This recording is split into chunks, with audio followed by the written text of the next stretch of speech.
This is a memoir, a story, if you like, and it's from 35 years ago.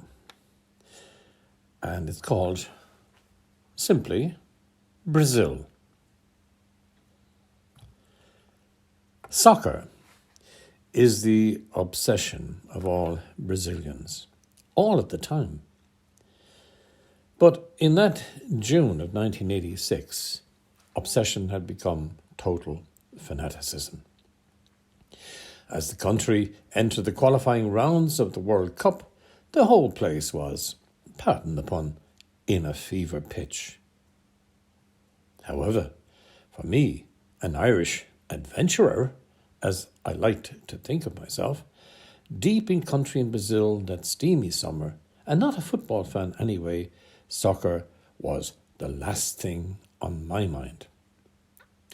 2 months and many adventures into my 6-month sabbatical from my Irish book business, I was finally nearing the realization of a long-held dream, to travel in the depths of the Amazon jungle, to seek out its places and people, and to record what I experienced.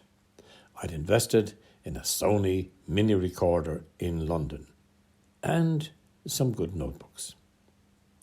I had seen the documentaries, read the books, worn the t-shirts, and like all earnest environmentalists, was duly saddened by what I saw as the impending total destruction of the rainforests and consequent loss of its irreplaceable flora and fauna.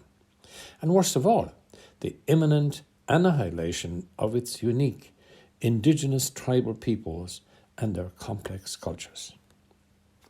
I was a po-faced, earnest environmentalist, and about to receive a lesson or two.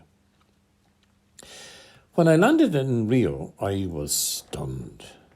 First, by the head-pounding, almost unbearable 45-degree heat and 98% humidity of Rio in February. And then, later, by the sheer awesome size of the country. Brazil is almost exactly 100 times larger than Ireland.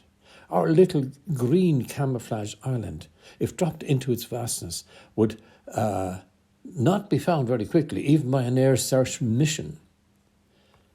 For 4 weeks I had travelled north from Rio by truck and riverboat, dismayingly covering a third of the diameter of the country in that time, and seeing nothing of the tropical forest. Where was it? Could I have missed it? Am I too late? Has it all been destroyed? Then, finally, on the edge of the Mato Grosso plateau, I had the first sight of my goal. The vast expanse of the Amazonas, the area drained by the great river and its tributaries, stretched to the far northern, eastern and western horizons, and beyond. It was a sea of forest greenery that could only be compared in magnitude to the adjacent Atlantic Ocean, into which it drained its muddy waters towards the northeast. All along its fringes were threads of smoke. At a distance they seemed unthreatening, domestic, but later, up close, they were raging, all-consuming infernos. The valuable hardwood trees were extracted by special machinery which left rough roadways in their wake. These enabled further routes into the forest for the less valuable trees. When they were all logged, millions and millions of them, 2 large caterpillar tractors with massive chains slung between them mowed and uprooted what was left, creating large heaps of commercially valueless trees. These, when dried out, were torched. Ultimately, cattle grazing ranches on a vast scale were created. Other reclaimed forest was given over to mostly soybean farms of tens of thousands of acres. As we stood there on the heights, a local told us that we had been driving for days over what was formerly, in his youth, virgin rainforest. The scale of destruction of the world's greatest rainforest, the lungs of the world, was simply hard to comprehend. When we reached the river port of Manaus, 1,000 miles upriver from the Amazon salty delta, and in the heart of the Amazonas, I was surprised to hear it would take me at least a week by boat to reach proper, unlogged, virgin jungle. Extensive settlement and clearance in the past along the waterways resulted in scrubby first and second growth forests for thousands of square miles into the hinterland. These were hardly worth visiting, I was told by experts, as diversity and animal life had not yet fully returned to them. At my down-at-heel hostel in Manaus, I teamed up with German Klaus and Australian Larry, and we planned our own mini expedition. At the waterfront, we found Chico, captain of an outboard-driven pirogue, and made a deal for 2 weeks provisioning and exploration. We set off. After several days navigating west upstream on the broad, 25 kilometres wide Amazon, we turned south into a narrow river, and soon we were in denser growth jungle with much more sounds of forest and riverbank life. Chico insisted we needed a local Indian guide from there. We approached a settlement of stilt houses, and Chico eventually, there seemed to be some reluctance, made a deal. However, dollars talked, and we had Antonio, the real deal, naked except for a loincloth and wooden discs in his mouth and ears, and a headband fan of feathers and twigs. The next day was really, for me, exciting. We probed deep into the jungle, first by dugout, then on foot. The wonderful trees with their many-bladed trunks straddling the thin soil of the jungle floor were everything I expected. The properties of plants, bark and creatures were knowledgeably described by Antonio. I wondered if perhaps he was a witch doctor. He had the bearing of a chief, or at least somebody deeply wise and spiritual. Chico whispered to me in some awe, "Senor, Antonio, he's a great hunter. He's even killed a jaguar, with his own hands." It felt reassuringly safe to be in the hands of such a brave and jungle-wise Indian, especially with potentially man-eating jaguars about. Antonio, in my eyes, was Montaigne's noble savage, a non-culturally colonized original of the species. I loved this deep forest, even though I suspected it wasn't truly virgin forest.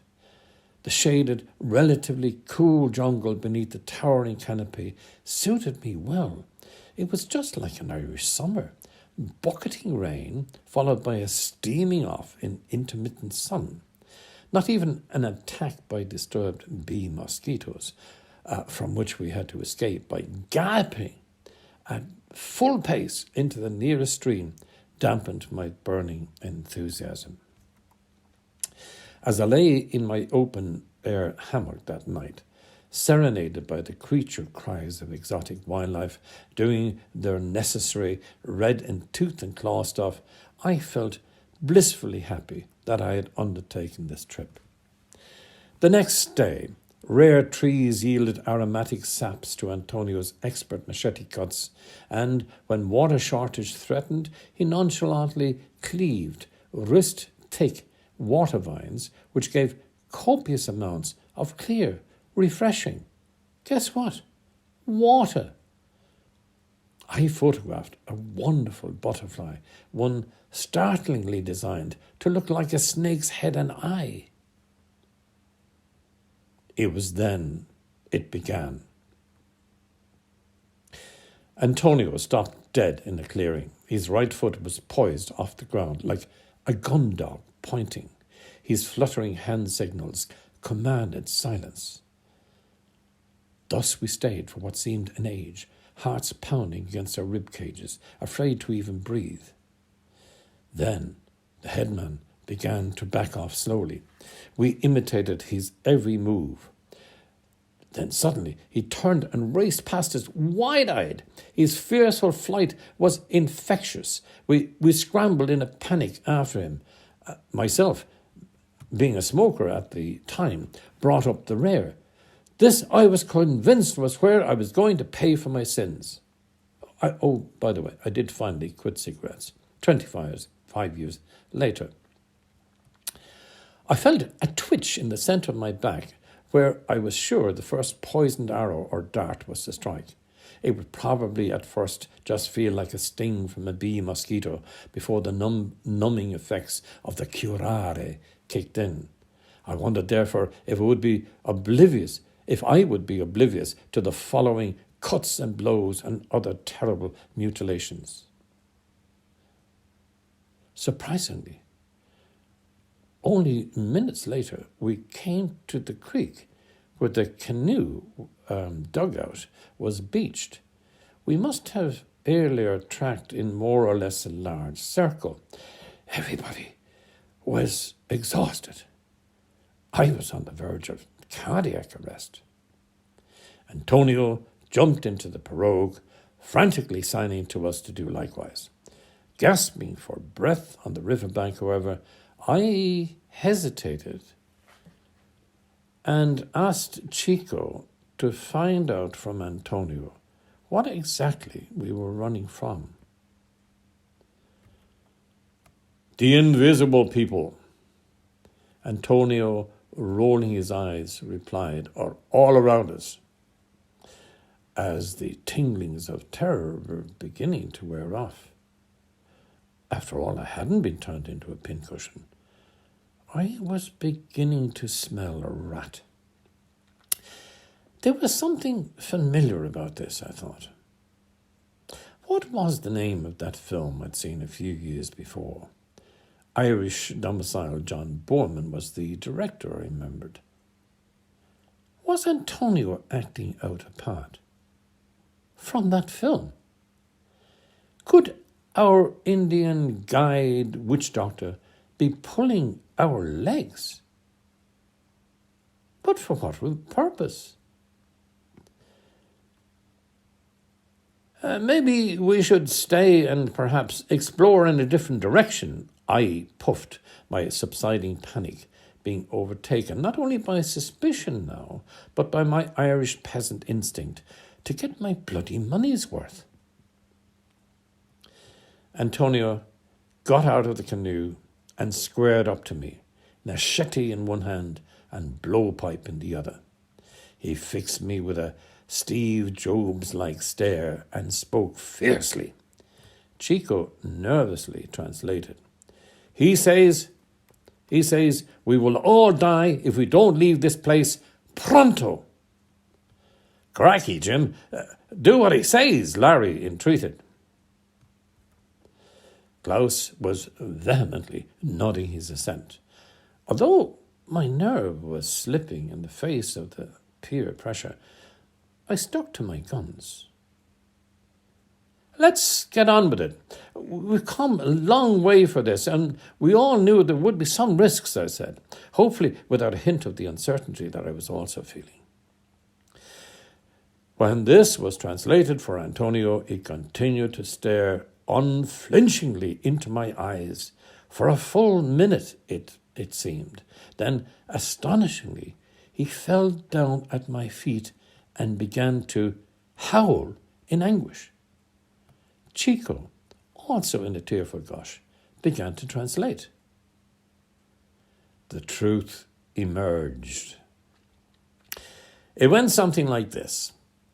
Antonio was saying he was sorry he had taken our money when he had no intention of staying away from home for 2 days. He thought he would lead us around for a day or so, then pretend there was something wrong and insist that we return to the village. Chico added that he was sorry too, implying that he was party to the trickery. But why? Why all this melodrama to avoid a half-day's work, I asked. And then all was revealed. They both were desperate to get back to Antonio's hut by 4 o'clock that afternoon.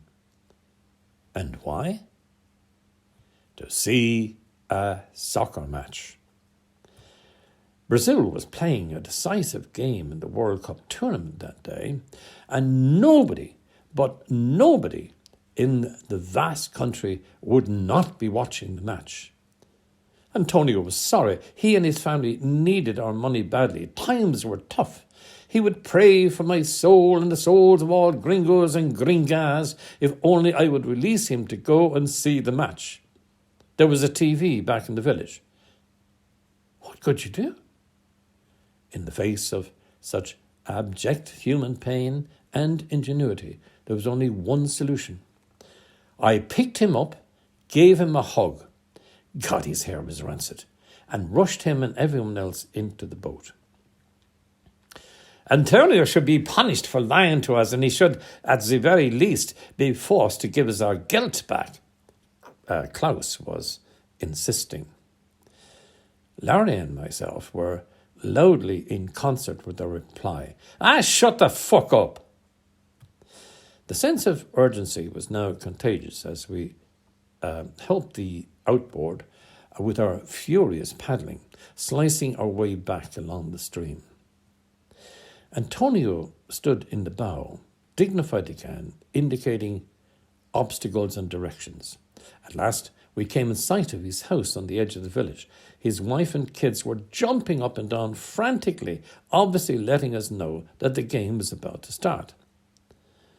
Antonio ushered us grandly up the pole ladder of his house on stilts. To power the TV, he started a Kawasaki generator on the platform underneath, his responsibility as head of the household. Microwave TV reception was ubiquitous throughout Brazil and the Amazonas, courtesy of the Brazilian government, and perhaps not a little to do with cultural colonization, I was guessing. The large room was already full with family and neighbours. The 3 bulky gringos were enthusiastically shoehorned into the squatting assembly. I don't remember much of the game or even whom Brazil was playing, but I was enthralled by the exotic and yet homely, innocent scene. I shared in their unbounded delight when they scored and their ecstasy when Brazil finally won the match. Anxiety now completely shed and gravitas restored, Antonio explained to the assembled company my part in his timely return. Undeservedly, I felt I became the hero of the moment and was equally toasted with our soccer heroes.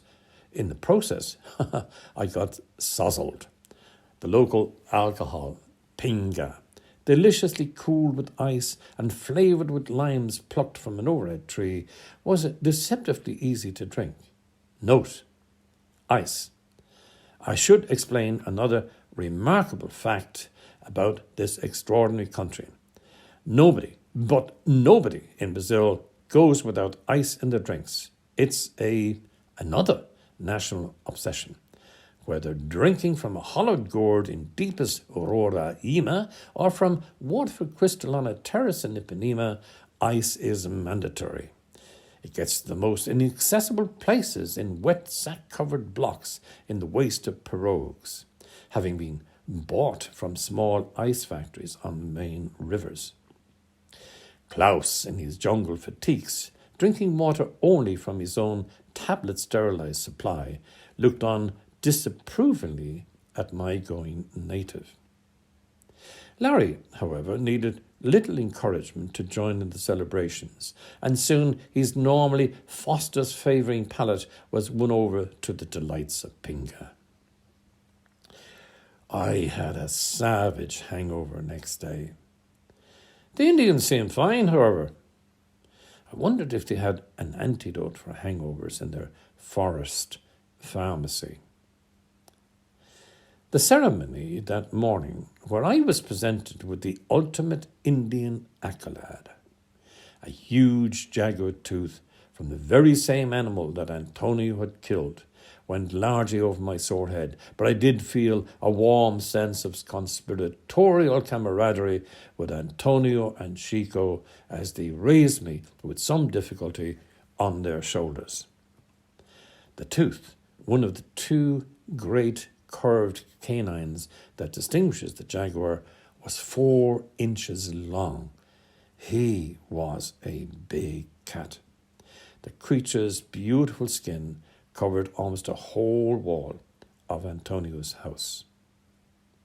I marvelled at the bravery of our otherwise devious host in overcoming the enormous feline with his primitive weapons, but in the light of recent events, I was beginning to have some doubts about the veracity of that story too.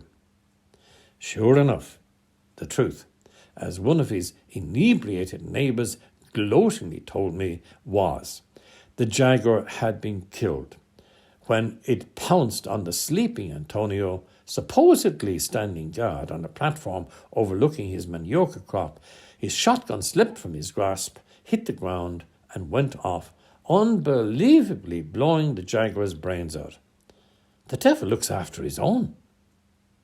Somehow, neither this exposure or indeed spotting the VHS video of the emerald forest in his house made me think any less of Antonio. He, the consummate actor and poser, and then my friend. In June 2002, at home in Ireland, I watched Brazil beat Germany in the final of the World Cup. When the excitement died down, I reached up to a shelf and took down a dusty pouch. The jaguar tooth, now pierced and with a leather string necklace, tumbled out. I put it on, and my mind was cast back 16 years, back to that village in the Amazonas. I'm sure the Pinga was flowing free and the ubiquitous ice blocks were being furiously chipped with machetes.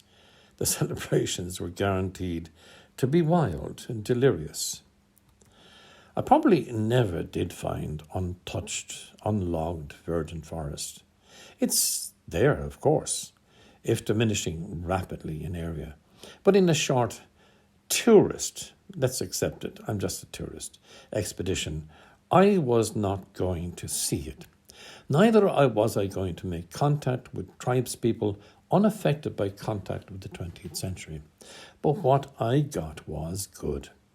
It was an unforgettable, heartwarming experience, meeting Antonio, Chico, and their community.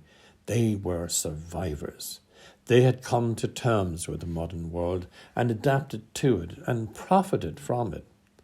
I would, of course, wish that their habitats were not destroyed and their ways not forgotten, but I was happy that I had found a way into their current lives, being accepted, briefly though it was, and had been reminded of how, no matter where we are or what we look like, we are of the same indomitable human family that lives, laughs, cries and dies through enormous challenges and life changes.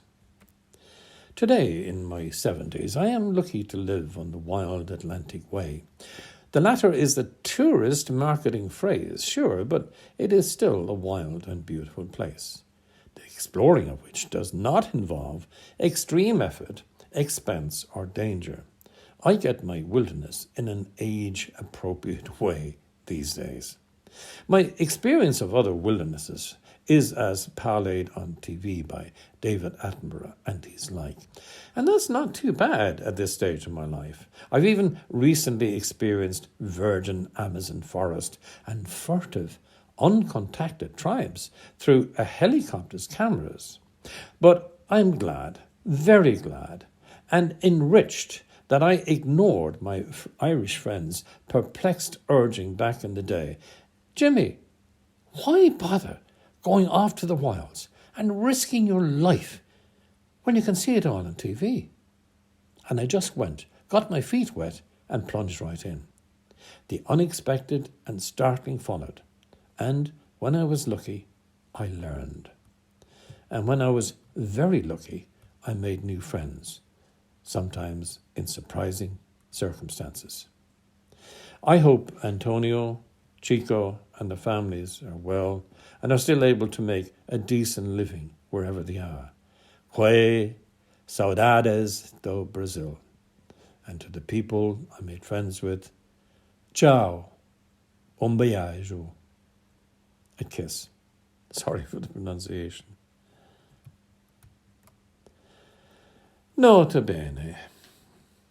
I did record my experiences in multiple diaries and on mini tapes. And I courted the idea of a book for some time. I even had a working title for it, The Green Gringo. But I have preferred to mine the material intermittently as time and circumstances permitted and the inclination grabbed me. Nota bene, too.